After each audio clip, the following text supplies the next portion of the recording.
Hello everyone, Curtis here from Breaklight Productions, bringing to you another music video reaction, this time for the brand new music video from Lamb of God, Sepsis. Let's jump on into it.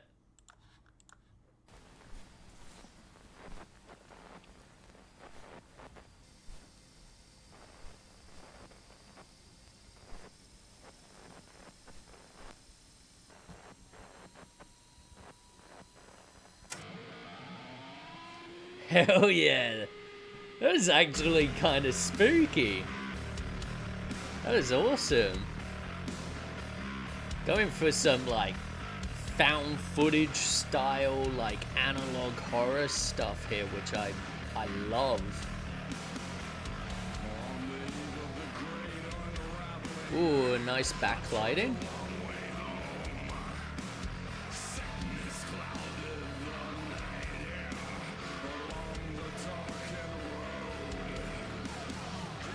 Yeah, lots of shadows and just, yeah, like, they're not trying to perfectly light the band, which I really love. It still fits the aesthetic of the story.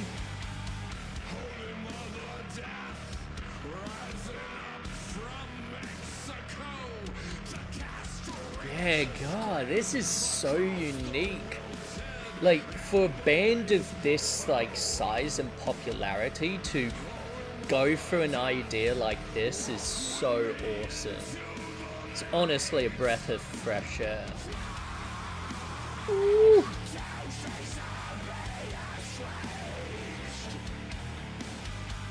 And we're definitely got some nice flares, motion blurs. Obviously we've got, you know, the artificial grain and sort of VHS glitches happening as well.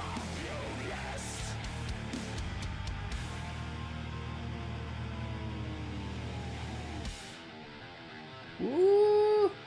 Here we go. Yeah.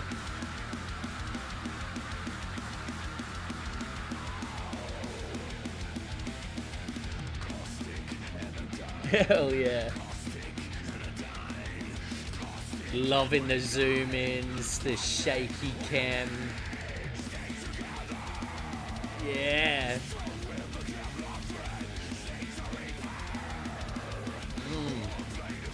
Bit of overlay there, which was great.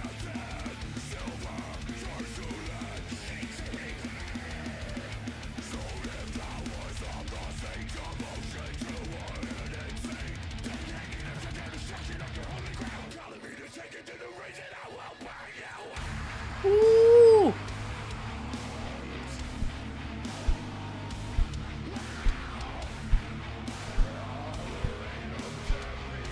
Hell yeah. Guys, it's been ages since I've listened to Lamb of God, but God, I love him.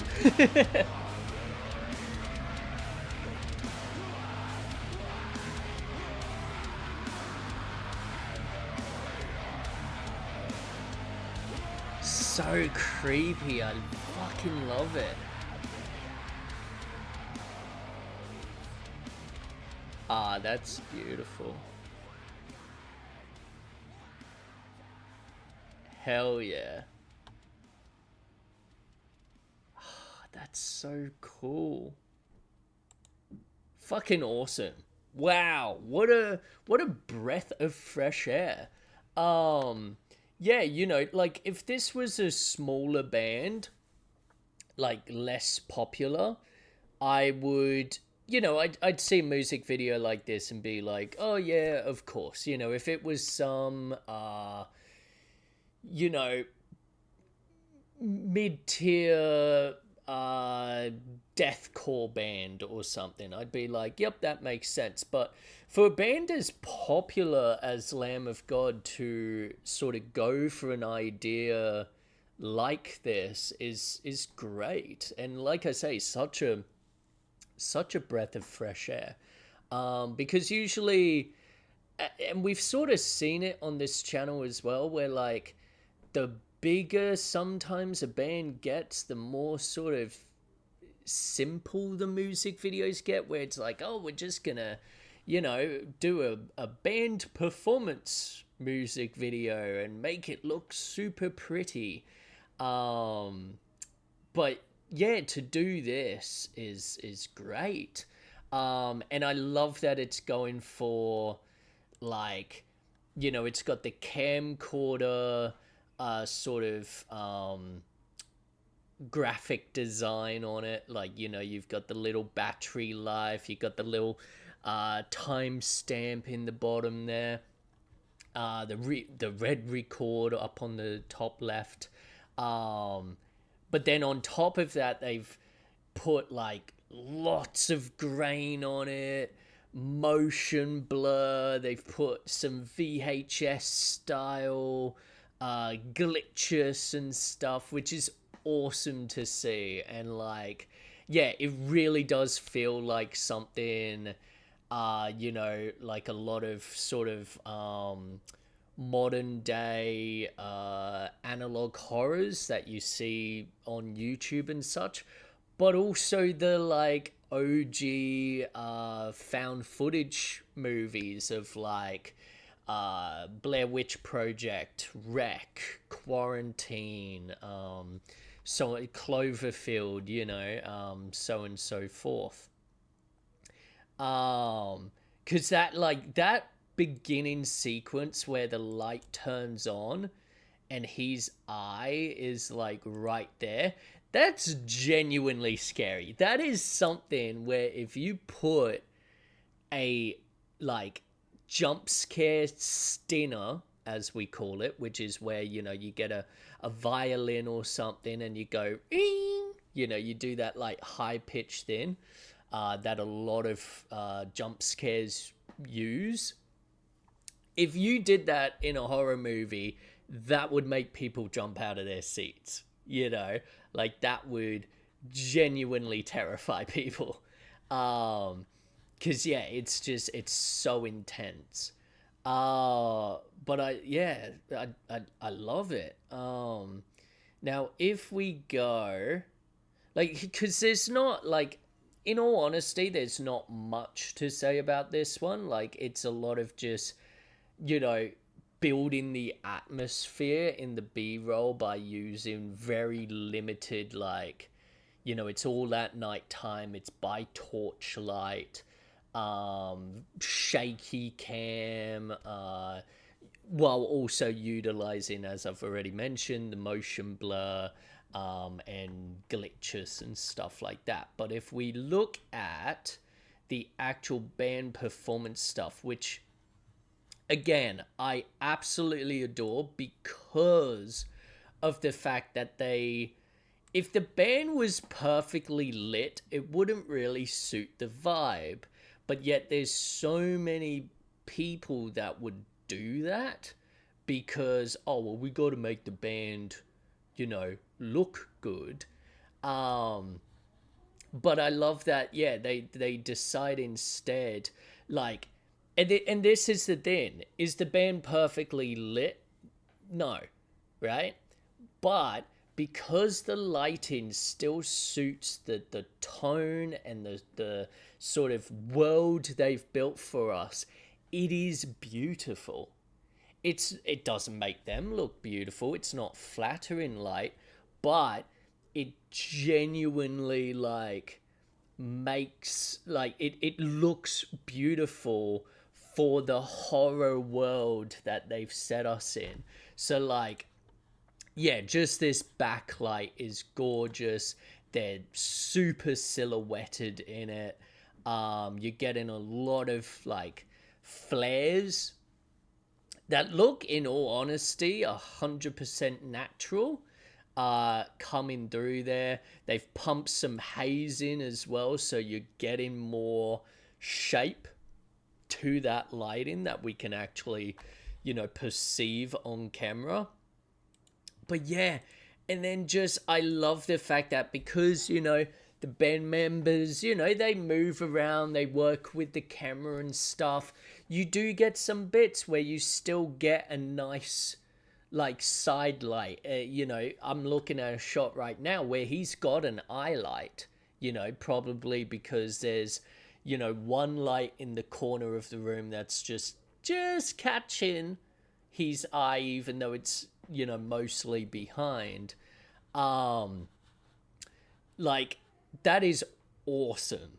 And like again, it's not flattering to him, but this is the whole point of like, and what you've got to learn as a director or a cinematographer is you've got to match the tone.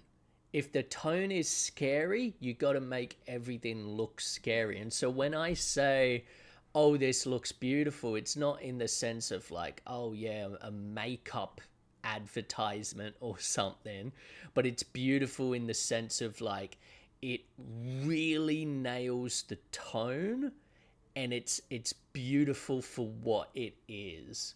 So yeah, phenomenal work. Like this is something where a if you gave the same brief to someone else, it could be actually really easy to fuck it up. Like super easy, because so much of this is shadow and darkness. So you could easily just lose any sense of like what the hell is happening in the sort of B rolls and stuff. Whereas, you know, you could like, don't get me wrong, there's some shots that are pretty fucking dark, but you could still understand, okay, yep, they're walking down a path, okay, there's a figure standing behind them, you know, you can still understand that enough. As well as, and more importantly, the fact that the band shots, like, they still match the tone, but they're still epic and awesome and like, you know, and interesting. It could be very easy for someone to take this exact same brief and yeah, and just make something that's completely unreadable, has no like cohesion or whatever, and just sort of feels like, you know, oh, what was this made on $5? What the fuck, you know? So yeah, really great work. And this is sort of a short video, but I think that's like all I have to really talk about. Like, because it is straightforward. It's just, again, it's executed to perfection, at least in my opinion. Like, maybe other people would disagree and be like, what the hell's this shit? But to me, it's gorgeous. And like, don't get me wrong, there is YouTube compression. Like, I'm looking at a spot right now, and I would say this is a great example if you want to look at what, like, when I talk about YouTube compression, what the hell I'm talking about. Because there's entire bits here where you could see those giant conglomerated pixel spots that are just sort of floating around in that. But the thing is, even though that's probably not how it's designed, it sort of fits the vibe. Like, it does less harm here having those glitches than it does if you were to, say, try and film a beautiful cinematic piece and have the same issue. So, like, yeah, really fucking cool. So, yeah, thank you for watching. Be sure to like, comment, and subscribe, and I'll see you in the next one. Ciao.